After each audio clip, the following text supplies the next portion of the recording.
que funcionários da BBC mentiram e usaram documentos falsos para obter a entrevista com minha mãe. Fizeram alegações sensacionalistas e falsas sobre a família real. Charles caminhava silenciosamente pela ala leste do palácio, com uma chave roubada pesada na mão, o ar carregado de tensão. Atrás de uma porta sobre a qual se sussurrava há tempos, ele descobriu uma sala que estava longe de ser comum. Fotografias, cartas e lembranças escondidas forravam as paredes, cada uma revelando uma vida que ele jamais imaginara existir. As revelações ali encontradas não apenas desafiavam o que ele pensava saber sobre Camila. Eles destruíram completamente a confiança dele. Será que um cômodo secreto poderia realmente desfazer anos de lealdade e amor? Continue lendo, porque o que ele descobriu vai te deixar atônito. O primeiro desaparecimento. Sob os lustres da antiga propriedade rural fundada em 1894 e ampliada após as reformas de 1932, Charles sentiu a mudança antes mesmo de compreendê-la completamente. Não começou como um momento dramático, mas como uma mudança silenciosa, como se a própria casa estivesse sussurrando. Ele havia vivido entre aquelas paredes durante a maior parte da sua vida, mas os corredores agora pareciam estranhos, como se alguém tivesse rearranjado o ar. Os funcionários não perceberam nada, ou talvez fingissem que não. Até os retratos ao longo da escadaria pareciam observá-lo de forma diferente, como testemunhas de uma história que se recusavam a compartilhar. Suas suspeitas não começaram no início da semana, mas no meio dela. Numa terça-feira, que parecia comum, ele foi procurar Camila para discutir o evento beneficente de primavera marcado para o final de abril, apenas para encontrar a sala de estar vazia, o jardim de inverno silencioso e a pequena sala de visitas intocada. Não havia nenhum sinal dela. A Sra. Henderson, a governanta que servira sua família por décadas, relatou tê-la visto no café da manhã às 8h e depois nunca mais. Só isso já era estranho. Camila raramente ficava escondida por muito tempo, e certamente não sem um motivo. No entanto, a resposta que ela lhe dava à noite vinha acompanhada de risos suaves e explicações vagas. Ela alegava estar redescobrindo cantos da casa vagando por cômodos esquecidos. Mas Charles sabia que não era bem assim. Não havia cômodos esquecidos. Ele explorara cada centímetro da casa muito antes de ela chegar. Então começou a seguir seus movimentos sem admitir que a observava.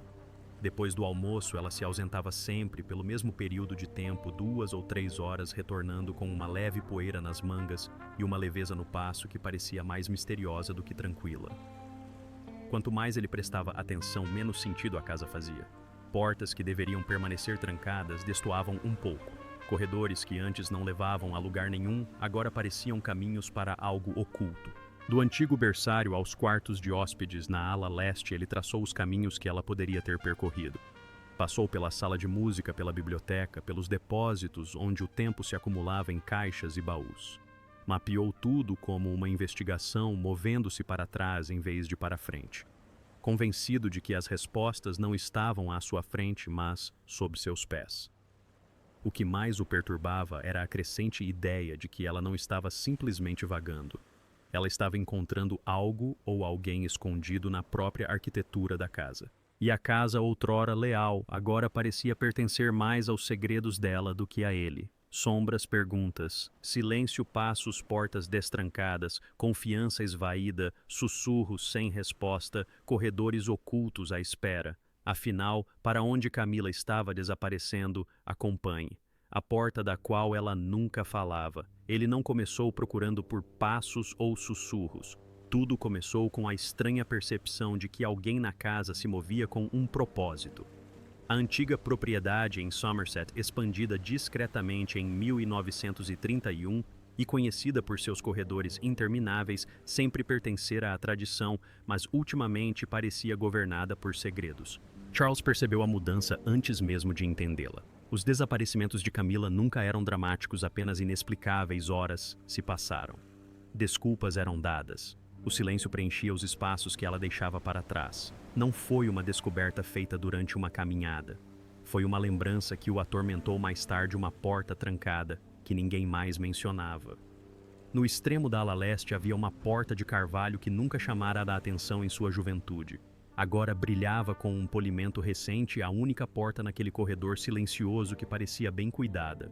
Quando ele tentou abrir a maçaneta, a recusa foi brusca. trancado em uma casa onde a privacidade nunca havia exigido chaves. A Sra. Henderson confirmou o que Camila não havia mencionado. No início de março, um pedido pela chave e instruções para que nenhum funcionário entrasse ou limpasse o interior. A alegação de que ela estava organizando seus pertences pessoais. Nenhuma outra explicação. A governanta falava com cautela, mas Charles percebeu um tom de confusão em sua voz.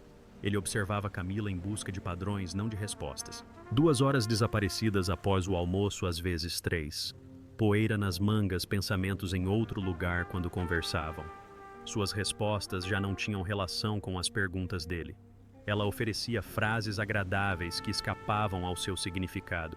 Ela não estava mentindo, estava apenas criando distância. A ala leste mudou de forma em sua mente. Não era mais apenas uma fileira de quartos inutilizados, mas um caminho que ela percorria com propósito, uma rota que o excluía. A porta trancada tornou-se um marcador de tempo de segredo de qualquer coisa que ela guardasse. Charles não conseguia decidir o que o perturbava mais, a ideia de que ela estivesse escondendo algo dele ou a possibilidade de que a própria casa tivesse começado a cooperar com o silêncio dela. De qualquer forma, a fechadura não parecia ser apenas madeira e metal. Parecia uma barreira que ele não deveria mais cruzar. E a cada dia que passava, essa barreira parecia intransponível. Não estava à espera de ser descoberta, mas sim protegida e escondida naquele cômodo como uma batida secreta do coração. O que quer que estivesse ali já havia alterado a atmosfera da casa e nada mais parecia reversível. E assim, com o pensamento daquela porta trancada, ainda pairando sobre ele como um assunto inacabado, a próxima parte do mistério se desvencilhou. Então, o que havia por trás da porta, Charles não deveria mais abri-la. Continue observando. A chave que ela carregava depois da meia-noite. Tudo começou não com passos que ele perseguiu, mas com a constatação de que aquela noite não pertencia mais ao sono em sua propriedade em Somerset. Quase 23 horas, algum tempo depois de Camila alegar exaustão e se desculpar indo para a cama. Um brilho tênue percorreu o corredor como uma lembrança fugaz. Ela não se apressou nem tropeçou. Moveu-se com propósito. Charles parou na soleira de seu escritório e a viu com a lâmpada na mão, o hobby bem amarrado, caminhando como se tivesse ensaiado o trajeto. Ela nunca olhou para trás, como se tivesse certeza de que a própria casa guardaria seus segredos. Em vez de chamá-la, ele deixou que a distância o guiasse. Seguiu seus passos como alguém que reaprende a geografia de um lugar que outrora conhecera. A ala leste, raramente visitada desde as reformas do final de 1931, respirava uma vida desconhecida. Uma fina e brilhante linha de luz deslizou por baixo da porta trancada, uma prova silenciosa de que ela estava lá dentro. Ouviam-se baques suaves, o arrastar abafado de algo se movendo, um som fraco como madeira sendo arrastada. Não era conversa, não era choro. Era trabalho. Era o trabalho que ela fazia em uma hora que deveria ser de silêncio. Ao café da manhã, ela exibia um sorriso suavizado pelo cansaço e falava sobre uma noite mal dormida, mas seus olhos carregavam o peso de alguém que passara a noite escondendo a verdade. Charles respondeu gentilmente, mas as respostas que ela ofereceu eram pré-fabricadas, quase ensaiadas, como se ela estivesse oferecendo explicações superficiais em vez da verdade genuína. Os dias se passaram, mas a dúvida persistia. Suas cartas permaneciam sem resposta em sua mesa. As reuniões se tornaram confusas e até mesmo os funcionários da propriedade pareciam perceber sua distração. O que mais o perturbava era o padrão. A chave aparecia depois do café da manhã, desaparecia à tarde e retornava ao bolso dela ao entardecer como uma âncora que ela se recusava a soltar. O segredo não era acidental, era planejado. Então chegou um momento que mudou tudo. Ao passar pelo closet dela, encontrou o porta-joias aberto. Nada de estranho por si só, mas dentro havia uma chave diferente das outras. Metal escuro, gravura antiga, um desenho da ala original da casa. Era a chave daquela porta. Ele soube instantaneamente. Uma única decisão o separava da verdade: pegá-la e abrir o que ela havia trancado ou deixá-la onde a confiança insistia que deveria permanecer. Ele não fez nenhuma das duas coisas. Congelou. Seu pulso disparou. O corredor zumbia com vozes se aproximando. Camila entrou calma, serena, fechando o porta-joias com uma quietude definitiva. A chave deslizou para o bolso dela com uma facilidade impressionante. Seus olhares se encontraram no espelho e por um instante a expressão dela oscilou. Medo, culpa ou simplesmente o preço do segredo. Então desapareceu. Foi nesse momento que Charles entendeu algo. Ela não estava esperando para lhe contar. Estava esperando que ele descobrisse por si mesmo. E com essa percepção tácita no espelho, o próximo acontecimento se apresentou como se a própria casa tivesse orquestrado o momento. Mas por que a chave foi revelada diante da porta? Vamos descobrir. A porta que se abriu para o passado. A chance de finalmente abrir o quarto trancado não surgiu da coragem, mas da coincidência. 2 dias depois, um telefonema ecoou pela propriedade em Somerset. A irmã de Camila, em Londres, precisava dela com urgência. Um assunto familiar que exigia viagem imediata e pernoite. Charles se ofereceu para acompanhá-la, mas ela recusou gentilmente, insistindo que o problema era delicado e que seria melhor resolvê-lo sozinha. Não havia suspeita em sua voz, mas sua urgência parecia ensaiada, como se aquela partida tivesse sido prevista muito antes do telefone tocar.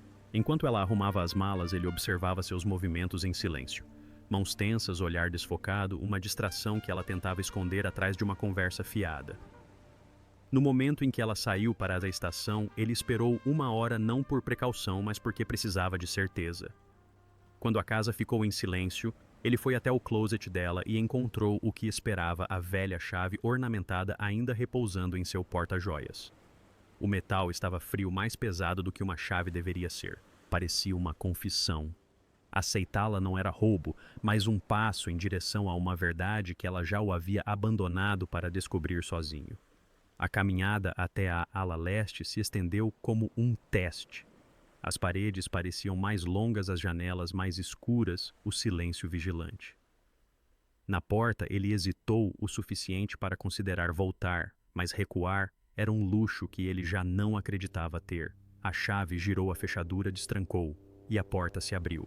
O quarto estava transformado. Sem poeira, sem objetos esquecidos, sem lembranças da infância, papel de parede suntuoso, cortinas escuras, abajures, lançando luz âmbar, uma escrivaninha coberta de papéis cuidadosamente organizados, uma xícara de chá ainda no pires, como se ela tivesse acabado de sair. E ao longo das paredes, um arquivo particular, fotografias, cartas, fragmentos preservados de uma vida que lhe foi negada. As fotografias mostravam suas roupas do início dos anos 1970, seu riso capturado pela luz do sol, um homem ao seu lado com uma postura familiar. Abril de 1973, escrito no verso, com a letra dela, 1 ano antes de ele a conhecer. Dezenas de outras imagens revelavam o mesmo homem, em restaurantes e encontros caminhando pelas ruas de Londres. A proximidade entre eles era inegável. Era vivida como um casamento que nunca aconteceu, mas que nunca terminou. As cartas confirmavam o que as imagens sugeriam. As primeiras trocas de mensagens de 1973 transbordavam devoção e planos. As posteriores de 1974 sussurravam sobre pressão, interferência familiar, escolhas forçadas. Então, uma mensagem de Andrew anunciando uma mudança para os Estados Unidos por 5 anos, prometendo esperar se lhe pedissem. Não havia resposta visível, mas o silêncio falava de uma escolha para a qual ela fora pressionada, não uma que desejasse. As cartas mais recentes eram piores. Datadas de meses atrás, depois de semanas atrás, uma descrevia um reencontro com ele em Covent Garden. Outra falava de se sentir compreendida. Outra confessava que começara a empacotar pequenos pertences para ir embora. Não eram relíquias de um passado despedaçado. Eram planos para o seu retorno a ele. Sobre a escrivaninha jaziam rascunhos, nunca enviados, escritos com sua caligrafia moderna. Ela falava de um casamento que parecia perfeito por fora, mas que se sentia artificial por dentro, uma vida construída em vez de escolhida. Ela escreveu sobre como o quarto parecia uma porta de entrada de volta para a pessoa que ela costumava ser. Escreveu o nome de Andrew como se ele nunca tivesse saído do seu vocabulário. Aquele quarto não era um depósito de memórias, era um limiar à espera. Era um futuro construído nas sombras, peça por peça, enquanto ele permanecia alheio. Ali parado, cercado por evidências de uma vida paralela à sua, Charles compreendeu que a porta nunca fora feita para impedi-lo de entrar. O objetivo era preparar sua fuga. Em breve as escolhas teriam consequências. E a partir do momento em que Charles entendeu que o cômodo não era um arquivo, mas uma porta de entrada para algo ainda ativo. A próxima revelação estava a poucos passos de distância. Mas quando a lembrança se transformou em um plano, continue observando. A prova que ela nunca quis que ele lesse. Sobre a escrivaninha havia outra carta de tom diferente datada de apenas alguns meses antes. Nela, Camila descrevia o encontro com Andrew em Londres para um café. Ela escreveu sobre como tudo pareceu natural, como as conversas voltaram aos velhos ritmos, como se décadas não tivessem se passado desde 1973, o ano em que o relacionamento deles foi posto à prova pela primeira vez. Ela mencionou risos, familiaridade e a promessa de outro encontro em breve. As palavras não soavam como lembranças. Soavam como uma continuação. Charles colocou a página de lado com as mãos trêmulas, sentindo o peso da traição não como choque, mas como confirmação. Numa parede próxima, rodeada de fotografias, havia um conjunto de recortes de jornais antigos. Documentavam eventos de meados da década de 1970, encontros sociais em hotéis de Londres e eventos de caridade em Somerset. Em diversas fotografias, Charles e Camila apareciam juntos, sorrindo serenos recém-conectados. Mas nas mesmas fotos, sempre posicionado a uma distância suficiente para se misturar. Ao fundo estava Andrew. Não um estranho, não, um nome esquecido, mas alguém que estivera presente o tempo todo. Charles percebeu que o homem que ele não havia notado pertencera ao lado de Camila, muito antes dele. Então veio o anúncio do noivado de 1974. Não era boato nem especulação, era impresso público formal de Camila e Andrew. A descrição elogiava ambas as famílias, mencionava planos e indicava uma data que nunca chegou. Não houve nenhum artigo posterior explicando por que o casamento havia terminado. O silêncio era a própria resposta. Ele continuou procurando. Em uma prateleira repousava uma caixa de madeira cheia de fragmentos de uma vida oculta, flores secas, ingressos de peças de teatro em Londres, uma joia que ele nunca a vira usar. Debaixo desses objetos havia um maço de cartas amarradas com fita. Andrews responde. As primeiras lutavam pela esperança, insistindo que seu amor poderia resistir à pressão de ambos os lados. As cartas posteriores se renderam. Ele escreveu sobre a expectativa de ser pressionado a se aproximar de uma mulher considerada mais apropriada sobre a América, sendo apresentada como uma fuga. Sua última carta do final de 1974 não era raivosa. Era resignada. Ele prometeu que sempre se importaria com ela, mas aceitou que ficar significaria perder tudo. Charles sentou-se cercado por provas. A linha do tempo se formou por si só. Uma separação forçada por outros. Uma partida para os Estados Unidos. Camila o encontrando logo depois. Ela o escolheu livremente. Ou ele era a vida que lhe foi imposta. O quarto não dava respostas. Apenas tornava as perguntas mais claras. E a partir do momento em que ele percebeu que o quarto era mais do que uma memória, quando se tornou a prova de algo ainda em curso, tudo o que se seguiu abalou seus pés. Mas se o passado nunca termina de verdade, e se este quarto não fosse história, mas uma porta à espera de se reabrir, vamos descobrir. O santuário que ela construiu em segredo. Os próximos documentos que ele descobriu não eram da década de 1970. Eram cartas recentes da América datadas de muito depois de Andrew ter partido no final de 1974. Cada uma escrita com a serena certeza de alguém que construiu uma vida em outro lugar, mas nunca cortou o elo que o ligava ao passado. Andrew escreveu sobre um negócio que havia estabelecido em Nova York, sobre um casamento arranjado mais por expectativa do que por afeto, e sobre uma casa que possuía perto de Boston. Mesmo na constância daqueles relatos havia arrependimento. Ele confessou que o sucesso não lhe trouxera paz, e que seu coração permanecera em algum lugar na Inglaterra preso a uma decisão que ele jamais acreditara que deveria ter sido tomada. As respostas de Camila estavam dispostas ao lado das dele. Sua caligrafia mais antiga, mais firme, mais cuidadosa expressava verdades que ela nunca havia dito em voz alta. Ela não atacou Charles. Descreveu-o como leal, gentil e digno de afeto, mas admitiu que nunca encontrara nele o que sentira por Andrew.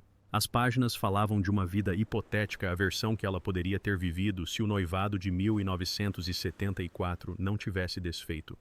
Se as famílias não tivessem interferido, se Andrew não tivesse embarcado num avião em novembro e desaparecido num futuro que não a incluía.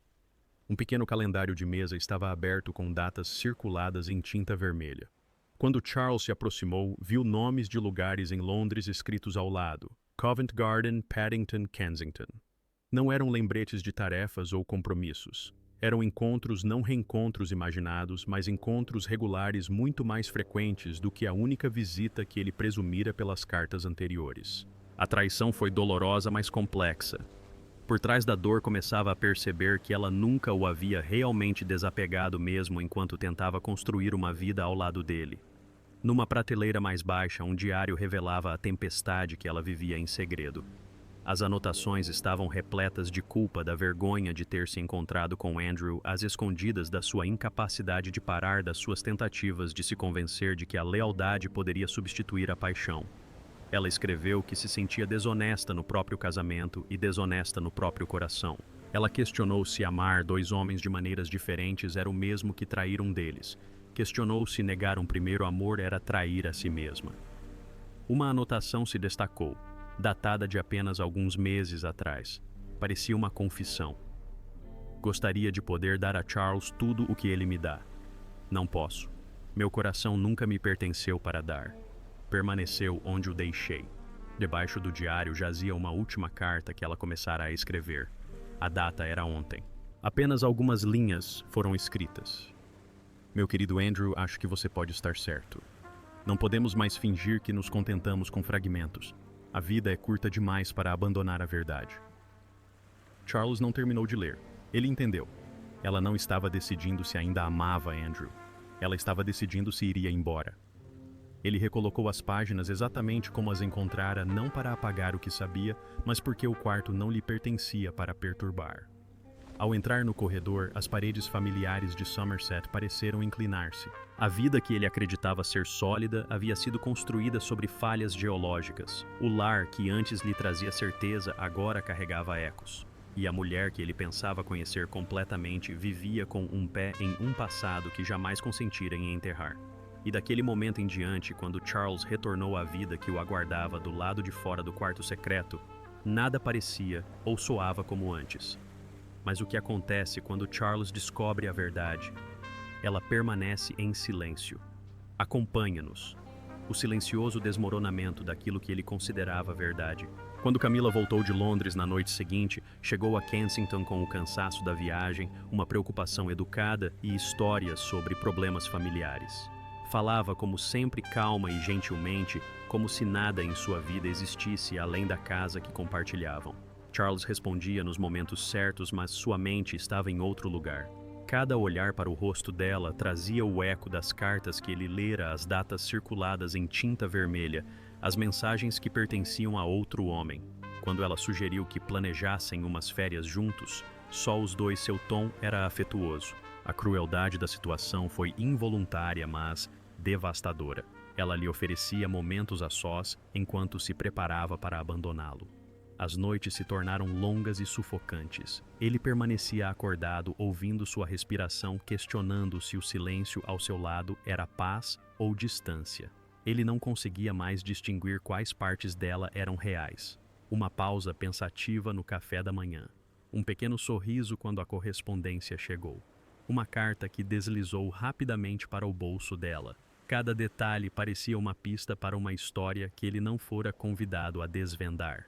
Ele começou a perceber com que maestria uma pessoa pode representar a felicidade quando tem um motivo para manter a ilusão. Em momentos de intimidade, tentava reconstruir a história deles como quem reconstrói uma cronologia após um crime. O casamento em 1976. Os primeiros anos construindo uma vida em Somerset. As sutis ausências emocionais que antes ele atribuía à timidez ou ao cansaço. Agora tudo parecia diferente. Será que ela estava sofrendo pela vida que nunca viveu? Será que ele confundiu contentamento com rendição? Chegou ao seu limite e dirigiu na chuva para ver Robert, o único amigo que já lhe dissera verdades dolorosas sem hesitar. Na sala de estar de Robert, entre copos de uísque intocados, Charles confessou tudo. As fotografias, as anotações do diário, as cartas enviadas através do oceano, a constatação de que a mulher com quem se casara vivia com lealdade dividida. Robert não o interrompeu nem suavizou sua expressão. Ele ouviu. Quando a explicação finalmente terminou, Robert fez uma pergunta que o atingiu como um golpe. Você está lutando para mantê-la por perto ou para evitar perder o que ela representa? Charles não tinha resposta. Ambas as opções pareciam impossíveis. Ficar significava aceitar que ele nunca havia conquistado o coração dela. Partir significava destruir a vida que construiu acreditando que a possuía. Dirigiu para casa mais devagar do que o habitual. A propriedade em Somerset o recebeu em silêncio. Camila estava na sala de estar à luz da lareira refletindo em seu rosto enquanto lia. Parecia satisfeita de uma forma que agora lhe soava ensaiada. Quando ela perguntou sobre a visita dele, ele falou como se nada tivesse mudado. Ela sorriu e voltou para o livro. O mundo continuou como se a verdade não estivesse pressionando contra as paredes. Nos dias que se seguiram, ele a observou com mais atenção. Ela parecia mais leve depois do tempo passado, atrás da porta trancada, reconfortada, revigorada, como se tivesse retornado à vida que compartilhavam apenas depois de se lembrar de outra. Ela o tocava com gentileza, quase com ternura, como uma mulher compensando uma lealdade que não podia oferecer completamente. E essa era a ferida que ele não conseguia nomear. Ela não lhe fora infiel ao corpo, mas à história que ele acreditava que estavam vivendo. E assim, depois de dias carregando sozinho o peso do que havia descoberto, Charles decidiu que o silêncio entre eles era insuportável. A pergunta que ele temia ouvir respondida. Ele não a confrontou com acusações nem revelou o que havia descoberto na ala leste. Em vez disso, numa noite tranquila durante o jantar, ele pousou o garfo e se virou completamente para ela. Sua voz era firme, mas a pergunta tremia por baixo. Ele perguntou se ela estava feliz, verdadeiramente feliz com a vida que haviam construído desde o final da década de 1970, ou se sentia falta de algo que nenhum dos dois jamais havia expressado em voz alta. A expressão de Camila oscilou primeiro com surpresa, depois com cautela. Ela elogiou sua lealdade, sua gentileza, a estabilidade que ele proporcionava, mas nunca disse sim. Cada frase evitava o cerne da questão, circulando educadamente a verdade que ela não lhe revelaria. Depois, na escuridão do quarto, ele ficou acordado e percebeu que ela havia recebido uma oportunidade fácil e escolhido não aproveitá-la. Os dias seguintes aguçaram sua percepção. Uma carta enfiada às pressas no bolso dela durante o café da manhã. Um olhar distante quando ela pensava que ele não estava olhando. Viagens a Londres apresentadas como meros recados ou idas ao teatro, mas retornando com um brilho que não lhe pertencia. Ele não precisava mais olhar dentro do quarto secreto para entender que seu propósito continuava mesmo trancado. Incapaz de enfrentar a tempestade sozinho, Charles dirigiu até a casa de Robert, a 1 hora de distância sob chuva e vento de fevereiro. Na segurança da casa de um velho amigo, ele confessou tudo sem mencionar o quarto. Robert ouviu e então fez a pergunta que Charles mais temia. Você está tentando salvá-la ou está tentando salvar a versão da sua vida em que ela lhe pertencia? Não havia resposta que não doesse. Ao voltar para casa, Charles encontrou Camila perto da lareira calma, aquecida e indecifrável. Ela o cumprimentou com um afeto aguçado pela culpa, como se amor e arrependimento tivessem se fundido dentro dela. Ele percebeu que ela lhe oferecia gentileza como compensação, não devoção. Após semanas observando-a transitar entre dois mundos emocionais, Charles fez uma escolha. Ele não revelaria o que sabia. Não exigiria uma confissão. Em vez disso, daria a ela a verdade que ela não conseguia dizer em voz alta. Permissão. Permissão para falar, para escolher, para ir embora se fosse ali que seu coração ainda estivesse. Não como rendição, mas como a última oferta de um homem que finalmente compreendeu que amá-la poderia significar perdê-la. Então, o que você acha? Charles estava protegendo o amor ou enfrentando a traição quando deu a Camila em silêncio permissão para escolher seu próprio caminho? Gostaríamos de saber sua opinião. Não se esqueça de compartilhá-las nos comentários abaixo.